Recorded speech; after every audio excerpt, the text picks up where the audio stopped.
नमस्कार दोस्तों। तो आज हम करने वाले हैं बीएसएससी इंटर स्तरीय प्रारंभिक परीक्षा का प्रैक्टिस सेट, जो कि आस पब्लिकेशन का है और यह जो है आस एस.के. झा सर के द्वारा लिखा गया पुस्तक है। तो आज हम लोग करने वाले हैं इसका पहला प्रैक्टिस सेट। इसमें टोटल 21 प्रैक्टिस सेट हैं, जिसमें से हम आज करने वाले हैं पहला। इससे पहले अगर आप हमारे चैनल में न्यू हैं तो प्लीज़ चैनल को सब्सक्राइब कर दीजिए, क्योंकि वीडियो बनाते हैं आप लोगों के लिए, तो सब्सक्राइब कर ही दीजिए। तो चलिए देखते हैं आज का पहला क्वेश्चन। पहला प्रश्न है कि मटर के तने के कुंडलन किसी भी आसपास की संरचना के चारों ओर किसका उदाहरण है? तो किसका उदाहरण है दोस्तों? तो यह जो है थिग्मोट्रोपिज्म का एग्जाम्पल है। किसका है? थिग्मोट्रोपिज्म का एग्जाम्पल है। अगला प्रश्न देखते हैं। अगला प्रश्न है कि प्रयोगशाला के उपकरण बनाने के लिए निम्न में से कौन सा कांच प्रयोग में लाया जाता है? तो यह जो है पायरेक्स कांच का प्रयोग लाया जाता है। किसका प्रयोग लाया जाता है? पायरेक्स कांच का। किसी भी प्रयोगशाला में उपकरण बनाना हो तो पायरेक्स कांच का हम लोग प्रयोग करते हैं। पायरेक्स कांच का जो होता है वह जो है प्रतिरोध क्षमता वो अधिक होता है। प्रतिरोध क्षमता क्या होता है? अधिक होता है। और इसे बोरोसिलिकेट के नाम से भी जाना जाता है, यानी कि बोरोसिलिकेट कांच के नाम से भी जाना जाता है। किसे? पायरेक्स कांच को। अगला प्रश्न देखते हैं। अगला प्रश्न है कि निम्नलिखित में से किसका गलनांक अधिकतम होता है? किसका गलनांक अधिकतम होता है? तो यह जो है सिलिकॉन का अधिकतम होता है। सिलिकॉन का सबसे अधिकतम होता है। लगभग 1414 डिग्री सी होता है इसका गलनांक।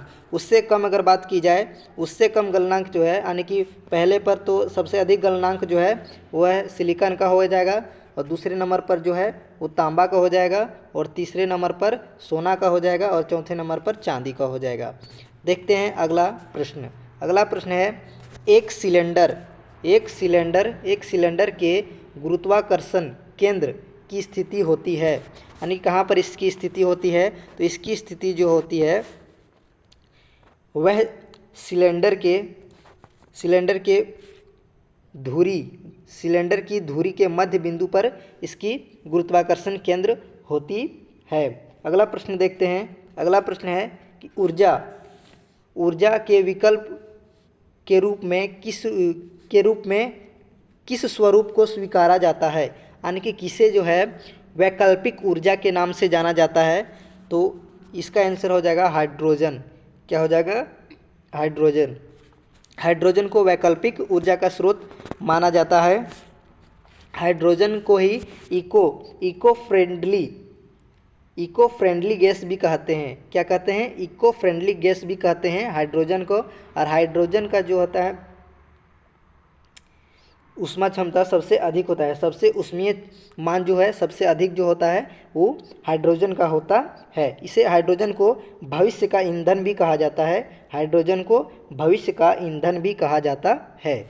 तो ठीक है, अगला प्रश्न देखते हैं। अगला प्रश्न है कि रसायन उद्योग में कौन सा तेजाब मूल रासायनिक माना जाता है? तो किसे माना जाता है? तो यह जो है H2SO4 को माना जाता है। किसे माना जाता है? H2SO4। इसे सल्फ्यूरिक अम्ल भी कहते हैं। इसे क्या कहते हैं? सल्फ्यूरिक अम्ल के नाम से भी जाना जाता है। अगर हम बात करें पोटेशियम नाइट्रेट, किसकी बात करें? अगर हम बात करें नाइट्रेट अम्ल की बात करें, इसे जो है नाइट्रेट अम्ल के नाम से भी जाना जाता है। और इसका जो उपयोग होता है उर्वरक बनाने में और फोटोग्राफी में प्रयोग किया जाता है। अगला देखते हैं कि जो है हाइड्रोक्लोरिक अम्ल है। हाइड्रोक्लोरिक अम्ल जो है हाइड्रोक्लोरिक अम्ल को इसको अम्लराज भी कहा जाता है, और बनाने में भी इसका प्रयोग लाया जाता है। अगला प्रश्न देखते हैं। अगला प्रश्न है कि एक ही प्रकार के परमाणु निम्नलिखित में से किसमें मिलता है? तो किसमें मिलता है? एक ही प्रकार के परमाणु जो है वह जो है प्राकृतिक तत्वों में मिलता है। किसमें मिलता है? प्राकृतिक तत्वों में मिलता है। इसमें जो है न्यूट्रॉन, प्रोटॉन और इलेक्ट्रॉन होते हैं। अगला प्रश्न देखते हैं। अगला प्रश्न है कि NH3 NH3 जिसे अमोनिया भी कहते हैं, जिसे अमोनिया भी कहते हैं, इसे क्या कहते हैं, अमोनिया भी कहते हैं, किस प्रकार का पदार्थ है? तो क्या यह अम्ल है, क्षार है या प्रबल क्षार है, प्रबल अम्ल है? तो किस प्रकार का यह पदार्थ है? तो यह जो है मंद प्रकार का क्षार होता है। यह क्या मंद प्रकार के अम्ल होते हैं। क्या होते हैं? मंद प्रकार के मंद प्रकार के होते हैं क्षार, मंद प्रकार के क्षार होते हैं। क्या होते हैं? मंद प्रकार के क्षार होते हैं। कौन? अमोनिया। अमोनिया क्या होता है? क्षारीय होता है। क्या होता है? क्षारीय होता है। अगला प्रश्न देखते हैं। अगला प्रश्न क्या है कि रेडियोधर्मी पदार्थ उत्सर्जित करते हैं। रेडियोधर्मी पदार्थ जो है वह क्या उत्सर्जित करते हैं? तो वह जो है अल्फ़ा बीटा गामा, अल्फ़ा भी और बीटा और गामा तीनों उत्सर्जित करता है। अगला प्रश्न देखते हैं। अगला प्रश्न है कि सोना सोल के जमाव के लिए सबसे अच्छा पदार्थ कौन सा है? सोना सोल जमाव के लिए सबसे अच्छा पदार्थ जो है वह जो है MgCl2 होता है। MgCl2 होता है। अगला प्रश्न देखते हैं। अगला प्रश्न क्या है कि निम्न में से कौन सा कथन जो तथ्य है वह असत्य है? क्या है? असत्य है। तो यह जो है ऑप्शन नंबर बी जो है यह असत्य है। ऑक्सीजन की उपस्थिति में किण्वन की प्रक्रिया, यह जो है ऑक्सीजन की उपस्थिति में किण्वन की प्रक्रिया नहीं होती है, यानी कि किण्वन की प्रक्रिया के लिए हमें ऑक्सीजन की आवश्यकता नहीं पड़ती है। अगर किण्वन की बात की जाए, किण्वन के कारण ही दही जमता है, पाउरुटी बनाई जाती है, ये सब जितनी भी रासायनिक क्रिया हैं, यह जो है किण्वन एक ऐसी प्रक्रिया है जो जटिल कार्बनिक यौगिक को सरल कार्बनिक यौगिक में विघटित कर देता है। यानी जटिल कार्बनिक यौगिक को क्या कर देता है? सरल कार्बनिक यौगिक में विघटित कर देता है। अगला प्रश्न देखते हैं। क्या है कि एंथोफोबिया डर है। एंथोफोबिया किस डर को कहते हैं? एंथोफोबिया। तो यह जो है फूलों के डर को कहते हैं एंथोफोबिया। यानी कि जब एंथोफोबिया जिस व्यक्ति को हो जाता है उसे फूलों से डर लगता है। क्या होता है कि उसे फूलों से डर लगता है। अगला प्रश्न की बात करें। अगला प्रश्न क्या है कि जब हम बकरी या भेड़ का मांस खाते हैं तब हम क्या कहलाते हैं? क्या कहलाते हैं? तो हम लोग जो है द्वितीय उपभोक्ता कहलाते हैं। क्या कहलाते हैं? द्वितीय उपभोक्ता कहलाते हैं। प्रथम उपभोक्ता उसे कहते हैं जो पूर्णतः प्रकृति पर निर्भर होते हैं और जो अपना भोजन स्वयं बनाते हैं और स्वयं खाते हैं, वह मांसाहारी नहीं होते हैं। तृतीय उपभोक्ता उसे कहते हैं जो केवल मांस का आहार करता हो, जो केवल मांस खाता हो, उसे तृतीय उपभोक्ता कहते हैं। अगला प्रश्न देखते हैं। अगला प्रश्न है कि हृदय रोगियों को अधिक मात्रा में नहीं लेनी चाहिए। क्या नहीं लेनी चाहिए दोस्तों? तो इसका आंसर हो जाएगा option number B, option number D, वसा नहीं लेनी चाहिए। अधिक मात्रा में उसे वसा नहीं लेनी चाहिए, क्योंकि अगर वो अधिक मात्रा में वसा को लेगा तो क्या होगा? तो उसके अधिक मात्रा वसा लेता है यदि, तो उसकी दिल की धमनियाँ जो है वो जो है प्रवाह की गति को धीमी कर देती है। प्रवाह की गति को क्या कर देती है? धीमी कर देती है, जिससे हृदय में खून का प्रवाह जो है ठीक ढंग से नहीं हो पाता है, जिसके लिए उन्हें हार्ट अटैक की जैसी बीमारियों को सामना करना पड़ता है। इसलिए ये वसा कम सेवन करना चाहिए। अगला प्रश्न देखते हैं। अगला प्रश्न है कि निम्न में से कौन सा रोग विषाणु द्वारा नहीं होता है? तो विषाणु द्वारा नहीं होता है, तो विषाणु द्वारा होने वाले कौन कौन से रोग हैं?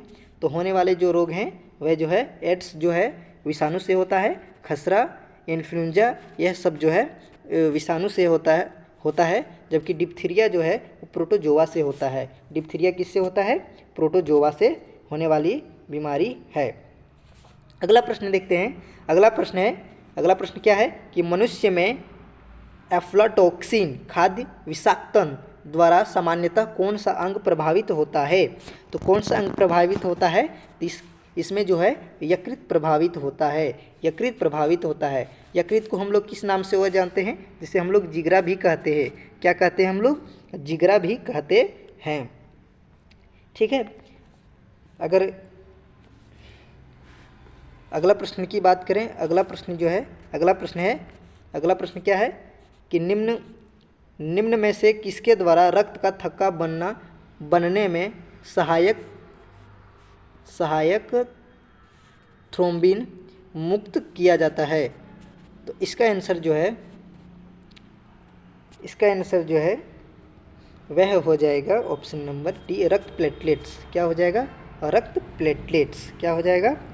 रक्त प्लेटलेट्स।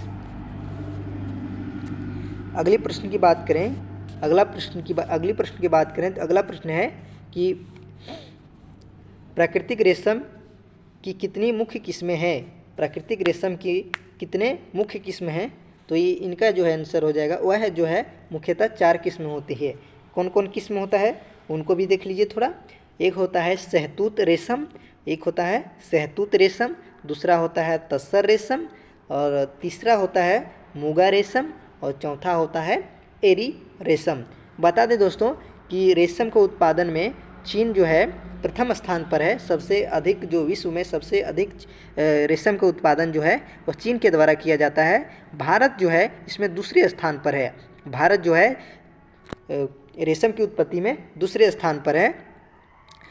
जो 90% कच्चे माल के रेशम जो होते हैं वह जो है आंध्र प्रदेश, जम्मू कश्मीर, कर्नाटक, तमिलनाडु, पश्चिम बंगाल, कर्नाटक में इसमें उत्पादन अधिक होता है। अगली प्रश्न की बात करें, अगला प्रश्न देखते हैं। अगला प्रश्न क्या है कि दो बिंदु आवेश के मध्य लगने वाले बल F और उनके मध्य की दूरी R के बीच का संबंध क्या है? तो क्या है इनके बीच का संबंध जो है वह होता है ऑप्शन नंबर डी। यानी कि क्या होगा कि दो आवेशित वस्तुओं के बीच जो आकर्षण या प्रतिकर्षण बल जो होता है वो उनके दूरी के वर्ग यानी कि उनके दूरी के वर्ग के व्युत्क्रमानुपाती होते हैं। क्या होते हैं? व्युत्क्रमानुपाती होते हैं, और उनके आवेशों के गुणनफल होते हैं। यानी कि क्या हो जाएगा? व्युत्क्रमानुपाती होते हैं। Option number D. अगला प्रश्न देखते हैं। अगला प्रश्न है, क्या है अगला प्रश्न कि निम्न किसमें sp संकरित कार्बन है? तो किसमें है? तो इसका आंसर हो जाएगा CH ट्रिपल बॉन्ड में इसमें होता है sp संकरित होते हैं। अगर हम इसकी बात करें तो ग्रेफाइट में जो होता है sp2 संकरण होता है। ग्रेफाइट में कितना होता है? sp2 संकरण होता है। और CH4 यानी कि मीथेन में जो होता है CH4, इसमें जो है वह sp3 संकरण होता है। sp3 संकरण होता है मीथेन में, ठीक है। और ग्रेफाइट में जो होता है sp2 संकरण होता है। अगले प्रश्न की बात करें। अगला प्रश्न है कि किसकी ऑक्सीकरण संख्या सदैव 1 होती है? तो किसकी होती है? तो इसका आंसर हो जाएगा फ्लोरीन का जो होता है ऑक्सीकरण संख्या हमेशा 1 होती है। बोरबरी के अनुसार दोस्तों बोरबरी के अनुसार क्या होता है कि कक्षों की संख्या जो होता है 2n स्क्वायर होता है। क्या होता है? 2n स्क्वायर होता है। तो आप लोग इसको फिट करके देख लीजिएगा, जो ऑक्सीकरण संख्या होगा वह 1 ही होगा, ठीक है। अगला प्रश्न है कि निम्न में से कौन सा एक प्रोटीन नहीं है? निम्न में से कौन सा एक प्रोटीन नहीं है? तो यह जो है वह जो हो जाएगा लिम्फोसाइट। लिम्फोसाइट जो है वह प्रोटीन नहीं होती है। लिम्फोसाइट क्या है? एक प्रोटीन नहीं है। अगला प्रश्न देखते हैं। अगला प्रश्न है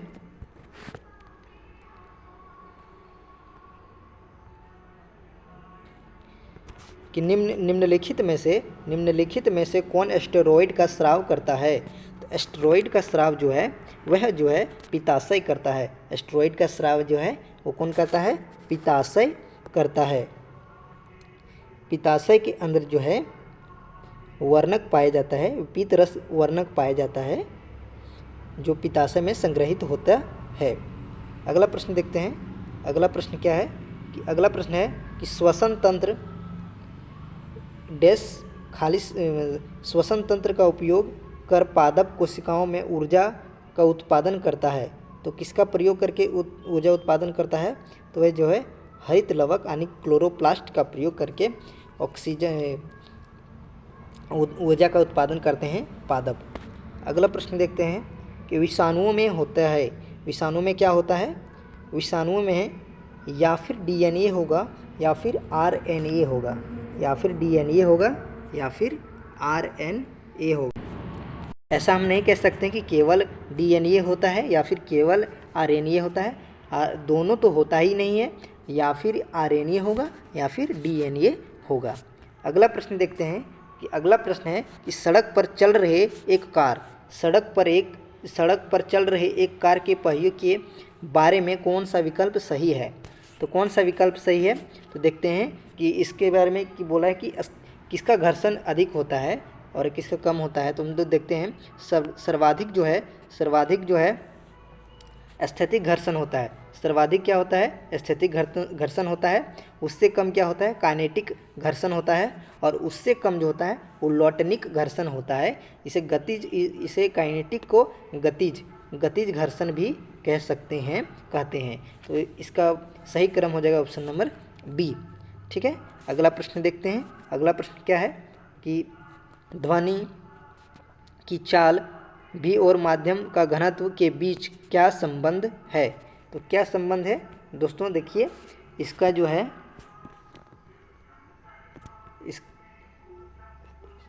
इसका आंसर जो है क्या संबंध है? इसका आंसर हो जाएगा option number A. Option number A इसका सही आंसर हो जाएगा। अगला प्रश्न देखते हैं। अगला प्रश्न क्या है कि बैंगनी प्रकाश के तरंगदैर्घ्य परास में क्या है, यानी कि इसका परास क्या है? इसका परास जो है वह 780 से लेकर 450 तक होता है। बैंगनी रंग का परास जो है वह 380 से लेकर 450 के बीच होता है। अगला प्रश्न देखते हैं। अगला प्रश्न क्या है कि अगला प्रश्न है कि एक रोगी के शरीर के अंदर देखने के लिए क्या उपयोगी है? तो इसका जो है आंसर हो जाएगा प्रकाशीय तंतु। किसका उपयोग करेंगे? प्रकाशीय तंतु का प्रयोग हम लोग करते हैं।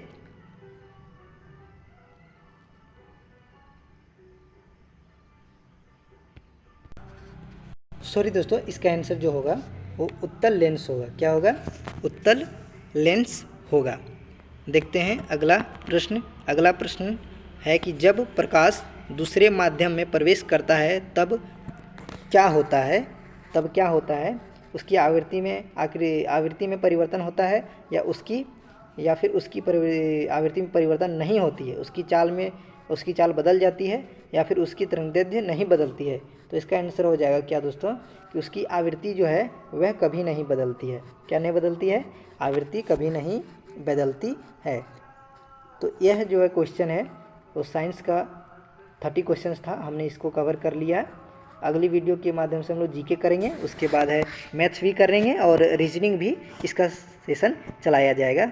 मिलते हैं अगले वीडियो में, तब तक के लिए बाय।